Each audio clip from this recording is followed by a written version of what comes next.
Hi hello నమస్తే welcome back. నేను మీ host అక్షర విహారీ. ఈరోజు మనము doctor Deen Dayal's ENT care సెంటర్లో ఉన్నాము. మోర్ దెన్ 10 ఇయర్స్గా ఎందరో మంది పేషెంట్స్కి తన సర్వీసెస్ అందజేస్తున్న డాక్టర్ ప్రసన్న లక్ష్మి గారితో మన ఈరోజు ఇంటర్వ్యూ. అయితే ఈ ఇంటర్వ్యూ మెయిన్ ఫోకస్ వచ్చేసి ఇయర్ పెయిన్. ఎన్ని రకాలుగా మనకి ఇయర్ పెయిన్ వస్తుంది, అలాగే ఏ విధంగా మనం ఇయర్ పెయిన్ని అరికట్టచ్చు, ఇంకా సివియర్గా వెళ్లకుండా ఉండాలి అంటే ఎటువంటి జాగ్రత్తలు తీసుకోవాలి, ఇక ఇలాంటి విషయాలన్నీ మనం మ్యామ్ని అడిగి తెలుసుకుందాం. Hello ma'am. హలో అక్షర, ఎలా ఉన్నారు? బాగున్నాము. సో మ్యామ్, మనకి ఇయర్ పెయిన్ రావడానికి గల కామన్ రీజన్స్ ఏమై ఉంటుందండి? ఇప్పుడు ప్రాబ్లం అనేది మనకి ఇయర్ పెయిన్ అంటే ఒటాల్జియా అని అంటాము మనం మెడికల్ టర్మ్స్లో. ఓటో అంటే ఇయర్, ఆల్జియా అంటే పెయిన్. సో ఇయర్ పెయిన్ ఇది మోస్ట్ కామన్ సిమ్టమ్. మనం అందరిలో చూస్తుంటాం, మనం కూడా అబ్జర్వ్ చేసి ఉంటాం మన లైఫ్ టైంలో. చిన్న పిల్లల నుంచి పెద్దల వరకు ఈ చెవు నొప్పి గల కారణాలు వచ్చి ఫస్ట్ ప్రైమరీ కాజెస్ అంటాం, రెండు సెకండరీ కాజెస్ అంటాం. సో ఈ ప్రైమరీ కాజెస్ వచ్చి మన చెవు 3 రకాలుగా విభజిస్తాం. సో ఫస్ట్ వచ్చి ఎక్స్టర్నల్ ఇయర్ అని అంటాము, అండ్ సెకండ్ మిడిల్ ఇయర్ అని అంటాము, అండ్ థర్డ్ వచ్చి ఇన్నర్ ఇయర్ అని అంటాము. సో ఈ ఎక్స్టర్నల్ ఇయర్ కాజెస్ వచ్చి first ear canal infections. Most common వచ్చి ఒటైటిస్ ఎక్స్టర్నా అని అంటాం. ఈ ఒటైటిస్ ఎక్స్టర్నా అనేది బ్యాక్టీరియల్ ఇన్ఫెక్షన్స్ వల్ల రావచ్చు, ఫంగల్ ఇన్ఫెక్షన్స్ వల్ల రావచ్చు, లేదా వైరల్ ఇన్ఫెక్షన్స్ వల్ల కూడా రావచ్చు. ఓకే. సో ఈ చెవు నొప్పి బ్యాక్టీరియాలో మనకి స్పెసిఫిక్ బ్యాక్టీరియా అంటే స్ట్రెప్టోకోకల్ ఇన్ఫెక్షన్స్ వల్ల ఉండొచ్చు. అదే ఫంగల్ ఇన్ఫెక్షన్స్ అంటే ఓటోమైకోసిస్ అని అంటాం.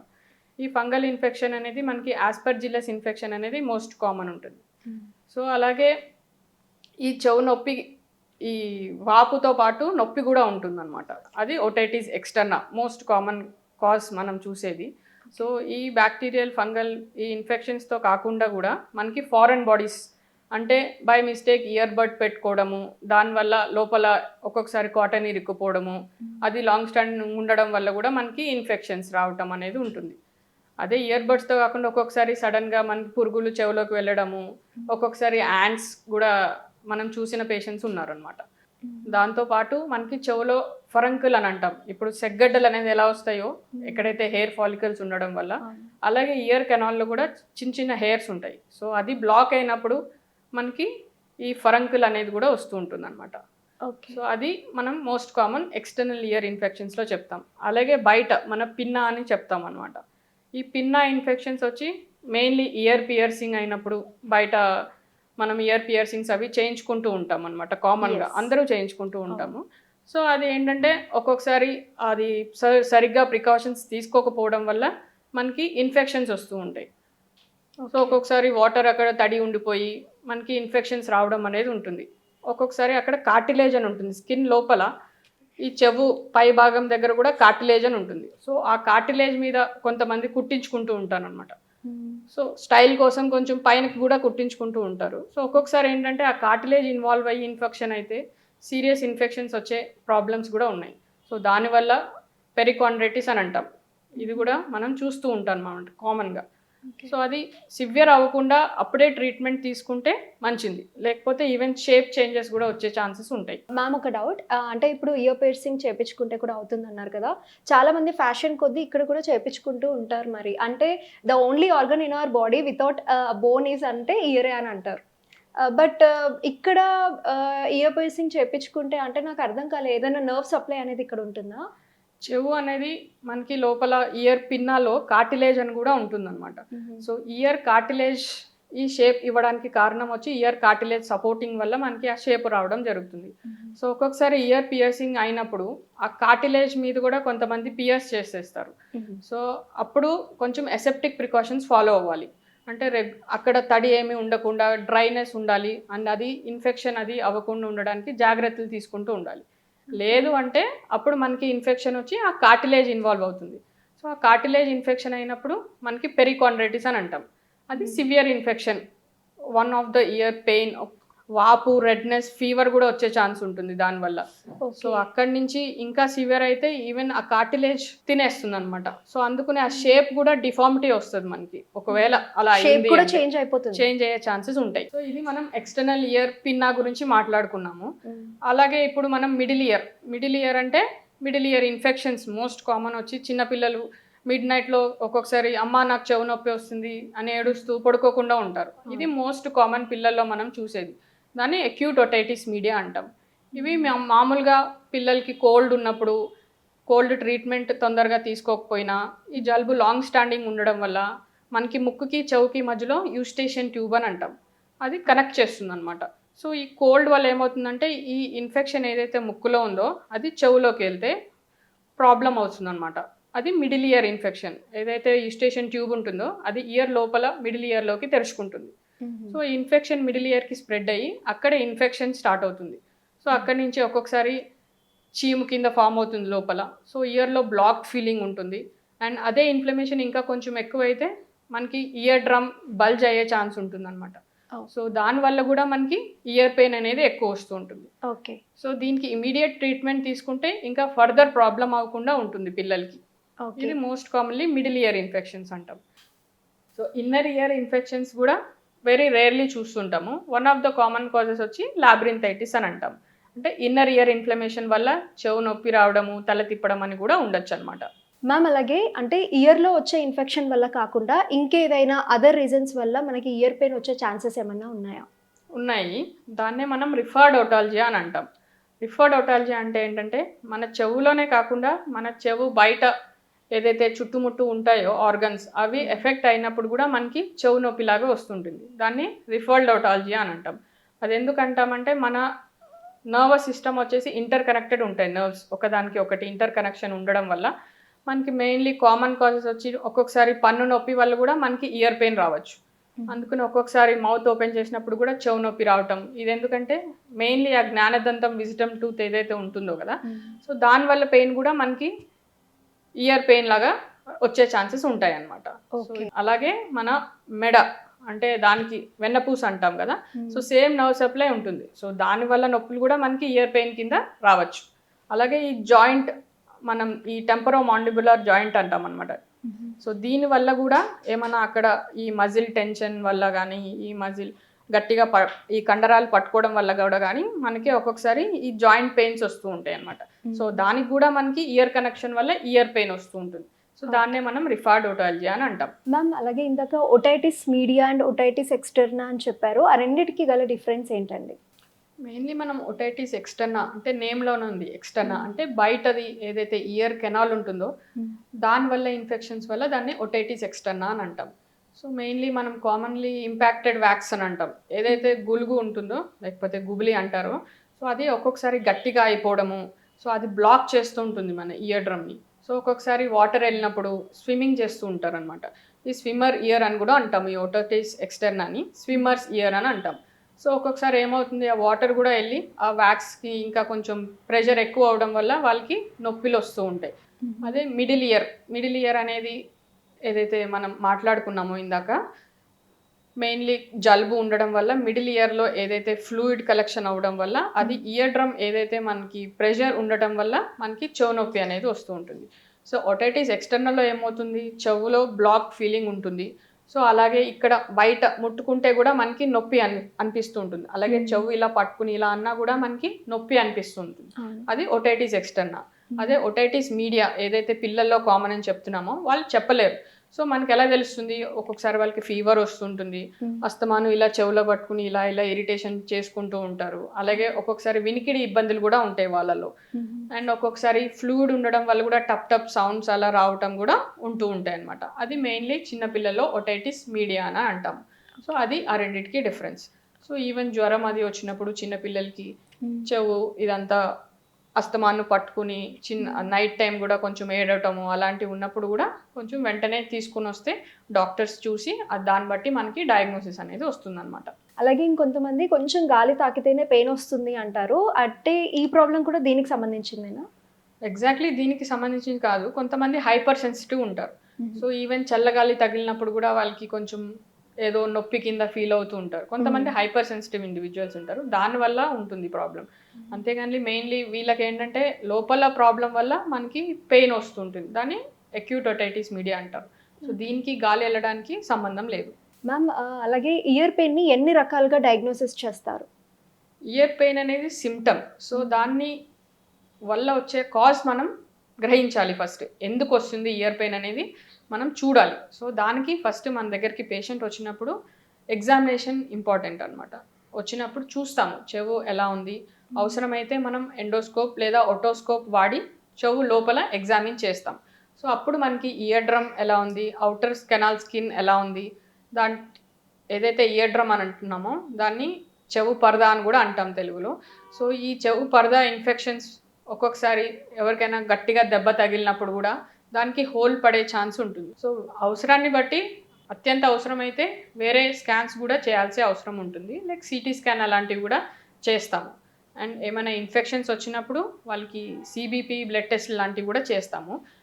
ఎంత ఇన్ఫెక్షన్ ఉంది అని తెలియడానికి మన ఇచ్చే మెడిసిన్స్ కూడా పనిచేస్తున్నాయో లేదా చూడడానికి కూడా మనం సిఆర్పి అనేవి కూడా చేస్తూ ఉంటాం.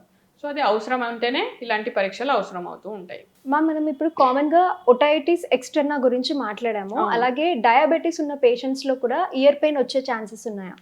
షుగర్ పేషెంట్స్లో మెయిన్లీ అన్కంట్రోల్డ్ షుగర్స్ ఉన్నప్పుడు మనం మ్యాలిగ్నెంట్ ఒటైటిస్ ఎక్స్టర్నా అని అంటాం. ఇది ఒటైటిస్ ఎక్స్టర్నా కన్నా ఒక స్టేజ్ ఎక్కువ అనమాట. సో ఇది రేర్లీ మనం అన్కంట్రోల్ డయాబెటీస్లో కామన్గా చూస్తూ ఉంటాం. One of the rare conditions of ear pain, but commonly seen in diabetic patients. ఇది మెయిన్లీ సూడోమోనాస్ ఇన్ఫెక్షన్ వల్ల వస్తూ ఉంటుంది. దీంట్లో ఏంటంటే ఎవరైతే అన్కంట్రోల్ డయాబెటీస్ ఉంటారో దాన్ని సూడోమోనాస్ అనేది బ్యాక్టీరియల్ ఇన్ఫెక్షన్. అది స్కిన్తో పాటు ఈవెన్ స్కిన్ని దాటి వెళ్తుంది అనమాట. ఇన్ఫెక్షన్ అనేది స్కిన్తోనే కాకుండా దానికి పక్కన ఉన్న కార్టిలేజ్ ఇన్ఫెక్షన్ ఉంటుంది, దానికి ఇంకా బోన్ ఇన్ఫెక్షన్స్కి స్ప్రెడ్ అవుతూ ఉంటుంది. సో మనం ఇమీడియట్గా చూసుకుని డయాగ్నోస్ చేసుకుని వెంటనే ట్రీట్మెంట్ ఇస్తే మనకి ఇంకా serious infections like skull base osteomyelitis అవి అంత సివియర్గా కాకుండా అక్కడితో ఆపడానికి మనం అరకట్టిస్తే అప్పుడు మనకి ప్రాబ్లం అనేది సాల్వ్ అవుతుంది అనమాట.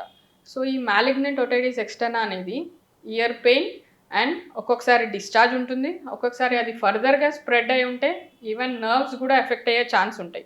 సో ఈ నరాలు కూడా ఎఫెక్ట్ అయ్యి లైక్ క్రేనియల్ నర్వ్స్ అని అంటాం. సో మెదడుకి వెళ్ళే నర్వ్స్ నుంచి మనం ఏదైతే ఆర్గాన్స్కి వెళ్తాయో ఆ నరాలు కూడా ఎఫెక్ట్ అయ్యే ఛాన్స్ ఉంటుంది. అలాగే మన ముఖం నరం కూడా ఉంటుంది, ఆ ముఖం నరం కూడా ఎఫెక్ట్ అయ్యే ఛాన్స్ ఉంటుంది. సో అందుకని డయాబెటీస్ వాళ్ళు తొందరగా ట్రీట్మెంట్ తీసుకుంటే బెటర్ ఉంటుంది. ఓకే, కొంచెం ఇయర్ పెయిన్ ఉన్న నెగ్లెక్ట్ చేయకుండా ఇమీడియట్గా చూపించుకుంటే బెటర్. ఓకే మ్యామ్, ఇప్పుడు ఇందాక మీరు అన్నట్టు చాలా మందికి నైట్ టైంలోనే ఎక్కువగా పెయిన్ వస్తూ ఉంటుంది. అంటే అలాంటి కంప్లైంట్స్ వింటూ ఉంటాం మనము తెలిసిన వాళ్ళల్లో అలా. అయితే అలా emergency purpose night time pain వచ్చి వెంటనే హాస్పిటల్కి వెళ్ళలేని పరిస్థితి, అలాంటి టైంలో ఇంట్లోనే ఏదన్నా చిన్న చిట్కా వాళ్ళు ఫాలో అవ్వచ్చు అంటారా? సో ఏదైతే హోమ్ రెమెడీస్ అని అడుగుతున్నారో జనరలీ ఏదైతే ఇయర్ డ్రాప్స్ ఉంటాయో అలాంటివి మాత్రం పిల్లల్లో వెయ్యొద్దు. ఎందుకంటే ఒక్కొక్కసారి దానివల్ల ఎలర్జీస్ వచ్చే ఛాన్సెస్ కూడా ఉంటాయి. అందుకని జస్ట్ సింపుల్ పారాసిటమాల్ నొప్పికి ఇస్తే సరిపోతుంది. అండ్ నెక్స్ట్ డే మార్నింగ్ ఒకసారి హాస్పిటల్కి తీసుకొస్తే బెటర్ ఉంటుంది. అంతేగాని ఇంట్లో ఇయర్ డ్రాప్స్ వాడటం అది చెయ్యొద్దు. మ్యామ్, ఇందాక మీరు ఎన్నో కాజెస్ చెప్పారు, ఇయర్ పెయిన్ రావడానికి ఎన్నో రీజన్స్ ఉంటాయి అని. అలాగే అంటే కాజ్ని బట్టి మీరు ట్రీట్మెంట్ ఏ విధంగా చేస్తారు?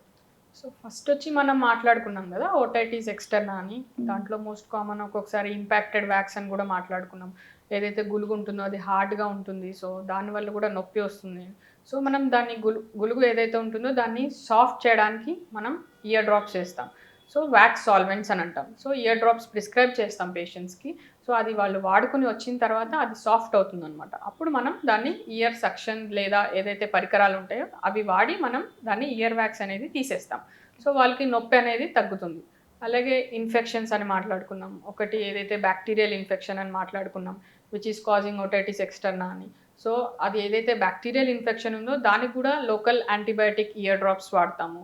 సో దాంతోపాటు మనం పెయిన్ కిల్లర్స్ అంటే అనాల్జెసియా లైక్ పారాసిటమాల్ అండ్ ఐబుప్రోఫెన్ ఇలాంటివి వాడతామన్నమాట నొప్పి తగ్గడానికి. అండ్ దాంతోపాటు మనం యాంటీబయాటిక్స్ లైక్ అమాక్సిసిలిన్ ప్లెయిన్గా లేకపోతే విత్ క్లావ్లోనిక్ యాసిడ్ ఇలాంటివి వాడతాము ఇన్ఫెక్షన్ తగ్గడానికి. డిపెండింగ్ అపాన్ మనం ఏదైతే ఇన్ఫెక్షన్ ఉందో అది మనం తెలుసుకోవడానికి కల్చర్ సెన్సిటివిటీకి కూడా పంపుతాం. సో మనకి కల్చర్లో కూడా ఏ ఆర్గానిజం వల్ల వచ్చింది అండ్ ఏ యాంటీబయాటిక్ దానికి పనిచేస్తుందో కూడా మనకి దాంట్లో తెలుస్తుంది. సో దాన్ని బట్టి మనం యాంటీబయాటిక్స్ అనేది కూడా ప్రిస్క్రైబ్ చేస్తాం. అదే ఫంగల్ ఇన్ఫెక్షన్ ఉందనుకోండి, సో మనకి బూజులాగా కనిపిస్తూ ఉంటుంది చూసినప్పుడు. సో అది ఏదైతే ఉందో అది మనం కంప్లీట్గా తొలగిస్తాం. సో ఏదైతే ఉందో ఆ ఇన్ఫెక్షన్ ఫస్ట్ ఆ ఓటోమైకోటిక్ డెబ్రిస్ అనేది తీసేస్తాం చెవులో నుంచి సక్షన్ ద్వారా, లేకపోతే ఏదైతే మనం ప్రోబింగ్ అని అంటాం. సో దాంతో అయినా మనం అదే ఏదైతే ఫంగల్ ఇన్ఫెక్షన్ ఉందో దాన్ని తీసేస్తాం. తీసేసిన తర్వాత local application of anti fungal creams అది కూడా పెడుతూ ఉంటాం. సో దాంతో వాళ్ళకి రిలీఫ్ వస్తుంది. అండ్ అలాగే బ్యాక్టీరియల్, ఈ ఫంగల్ ఇలాంటివి కాకుండా మనకి వేరే ఏదైతే నొప్పి వస్తుందని చెప్పుకున్నాం కదా, అక్యూట్ ఒటైటిస్ మీడియా. సో దానికి మోస్ట్ కామన్ కాజ్ వచ్చి మనం జలుబు కింద మాట్లాడుకున్నాం. సో ఆ జలుబుకి కూడా మనం ట్రీట్మెంట్ ఇవ్వాలి. దీంట్లో మనం మెయిన్లీ యాంటీ హిస్టమిన్స్ ఇస్తాము. అండ్ ఏదైతే నేజల్ డికంజెస్టెంట్స్ ఉంటాయో, సో ఏదైతే యూస్టేషన్ ట్యూబ్ స్వెల్లింగ్ వల్ల మనకి ఇయర్ పెయిన్ వస్తుందో దానికి హెల్ప్ చేస్తుంది. సో వాళ్ళలో కూడా మనం అనాల్జీసియా ట్రీట్మెంట్ ఇవ్వాలి. అండ్ నార్మల్లీ అది వైరల్ ఇన్ఫెక్షన్ వల్ల వచ్చిందంటే మనం ఏం చేయాల్సిన అవసరం లేదు. ఒక 1 వీక్ టైం ఇస్తే అన్నీ సెటిల్ అయిపోతాయి. లేదు తగ్గట్లేదు అని బ్యాక్టీరియల్ ఇన్ఫెక్షన్ కింద అనిపిస్తుంది అంటేనే మాత్రం మనం యాంటీబయాటిక్స్ వాడాల్సి వస్తుంది. అండ్ ఎవరు పడితే వాళ్ళు వాడకూడదు ఇంట్లో. ఏ యాంటీబయాటిక్ పడితే ఆ యాంటీబయాటిక్ వాడకూడదు ఇంట్లో. ఎందుకంటే దీనికి మెడికల్ రెసిస్టెన్స్ ఏదైతే మనం ఇప్పుడు ఈ మధ్య వింటున్నామో, రెసిస్టెంట్ కేసెస్ ఎక్కువ అవడం వల్ల అన్ని యాంటీబయాటిక్స్ అందరిలో పనిచేయట్లేదు. సో అందుకని మీరు ఇంట్లో వాడద్దండి ఏ యాంటీబయాటిక్ అయినా. డాక్టర్ దగ్గరికి వెళ్తే వాళ్ళు చూసి దాన్ని బట్టి ఏ యాంటీబయాటిక్ వాళ్ళు అవసరం అనుకుంటే వాళ్ళు ప్రిస్క్రైబ్ చేస్తారు. ఓకే మ్యామ్, అలాగే ఇప్పుడు నోస్ బ్లాక్ ఎలా అయితే అవుతుందో ఇయర్ బ్లాక్ కూడా అవుతూ ఉంటుంది చాలా మందికి. అయితే దీనికి రీజన్ ఏమై ఉంటుంది? అదే ఇయర్ బ్లాక్ అనేది కూడా మనకి నోస్ బ్లాక్ వల్ల ఇయర్ బ్లాక్ అవుతుంటుంది. ఎందుకంటే ఇందాక మనం మాట్లాడుకున్నాం కదా, యూస్టేషన్ ట్యూబ్ అనేది ఇయర్ కి నోస్ కి మధ్యలో కనెక్షన్ ఉంటుంది. సో ఒక్కొక్కసారి కోల్డ్, ఈ ఇన్ఫ్లమేషన్ వల్ల ఆ ట్యూబ్ కూడా ఒక్కొక్కసారి బ్లాక్ అవుతుంది అనమాట. సో దానికి నెగిటివ్ ప్రెషర్ వల్ల కూడా మనకి చెవు బ్లాక్ సెన్సేషన్ కూడా ఉంటుంది అనమాట. ఓకే, నోస్ బ్లాక్ అయ్యి గట్టిగా బ్రీత్ తీసుకోవడం వల్ల ఇయర్ బ్లాక్ అలాంటి ప్రాబ్లమ్స్ కూడా. అందుకనే మనం ఎప్పుడు ముక్కు చీదడం అది చేయకూడదు. ఓకే, సో ఎనీ టైం మనకి కోల్డ్ వచ్చినప్పుడు బయటకి తీయడానికి ట్రై చేస్తాం, అలా చేయకూడదు. చేస్తే కూడా మనం చెవు నొప్పికి వచ్చే ఛాన్సెస్ ఉంటాయి. So never blow your knows when you have cold. మరి అంటే ప్రాబ్లం ఇప్పుడు ఆల్రెడీ ఇయర్ పెయిన్ ఉంది, బట్ అది ఇంకా సివియర్గా అవ్వద్దు అంటే ఎలాంటి సేఫ్టీ మెజర్స్ తీసుకోవాలి మనం ఇందాక కూడా మాట్లాడుకున్నాము. డయాబెటిక్స్లో ఏదైతే ఉన్నారో మనం మ్యాలిగ్నెంట్ ఒటైటిస్ ఎక్స్టర్నా అని కూడా మాట్లాడుకున్నాం కదా. సో ఇది అంతవరకు వెళ్ళకూడదు అంటే షుగర్ కంట్రోల్ అనేది ఇంపార్టెంట్. షుగర్ కంట్రోల్ చేసుకోవడం అనేది డయాబెటిక్స్లో వెరీ ఇంపార్టెంట్. లేదు అంటే సివియర్ ఇన్ఫెక్షన్స్ వచ్చే ఛాన్సెస్ ఉంటాయి. అలాగే చెవులో కొంతమంది ఇయర్ బడ్ పెట్టి తిప్పుతూ ఉంటారు. ఒక్కొక్కసారి కీ చైన్ దొరికితే కూడా దాంతో తిప్పుకుంటూ ఉంటారు. కొంతమంది సేఫ్టీ పిన్స్తో కూడా తీయడానికి ట్రై చేస్తూ ఉంటారు వ్యాక్స్ అనేది. సో ఇవన్నీ అవసరం లేదు. వ్యాక్స్ అనేది అందరిలో ప్రొడ్యూస్ అవుతుంది, అది normal mechanism and self cleaning mechanism అని అంటాం. సో చెవులో ప్రొడ్యూస్ అయిన వ్యాక్స్ దానంతా అదే బయటకు వచ్చేస్తుంది. కొంతమందిలోనే అది అవసరం పడుతుంది. ఇయర్ కెనాల్ నారో అయినప్పుడు మనకి ఇయర్ వ్యాక్స్ లోపల ఉండిపోతుంది అనమాట. సో వాళ్ళలో మాత్రమే క్లీన్ చేయాల్సి వస్తుంది. అది కూడా డాక్టర్స్ చేయాలి, అంతేగాని మీరు ఇంట్లో మాత్రం ఆ పిన్లు పెట్టుకుని తీయడం అది చేయకూడదు. సో ఇది one of the most common అనమాట. అలాగే ఇందాక మనం స్విమ్మింగ్ గురించి కూడా మాట్లాడుకున్నాం. ఎవరైతే స్విమ్మింగ్ చేయడానికి వెళ్తారో సో వాళ్ళు కూడా క్యాప్ ధరించడం అనేది ఇంపార్టెంట్. దాంతోపాటు చెవులోకి నీళ్ళు వెళ్లకుండా ఇయర్ ప్లగ్స్ అనేది వాడచ్చు.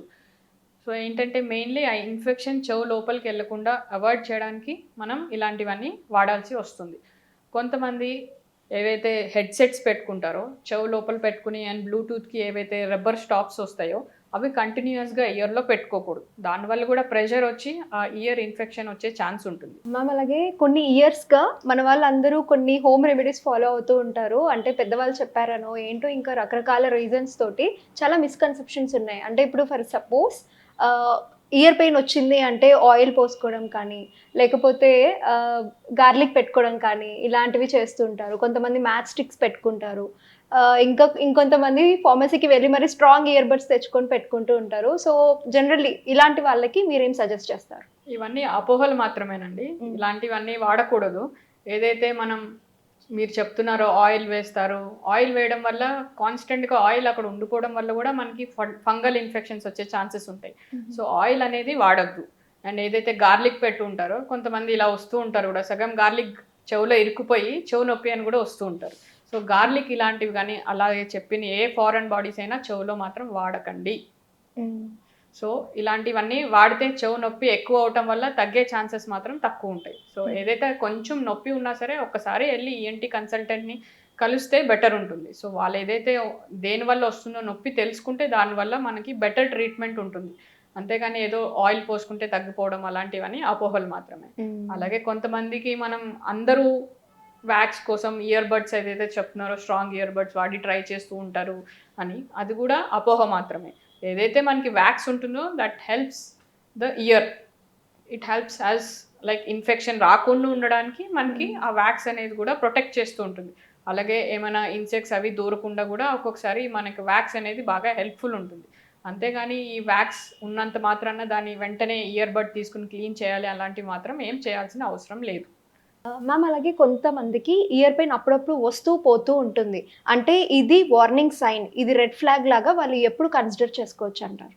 ఎప్పుడైనా నొప్పి వచ్చినప్పుడు కొంచెం మనం సింపుల్ పారాసెటమాల్ వేసుకున్నా తగ్గట్లేదు అంటే వెంటనే రావడం ఇంపార్టెంట్.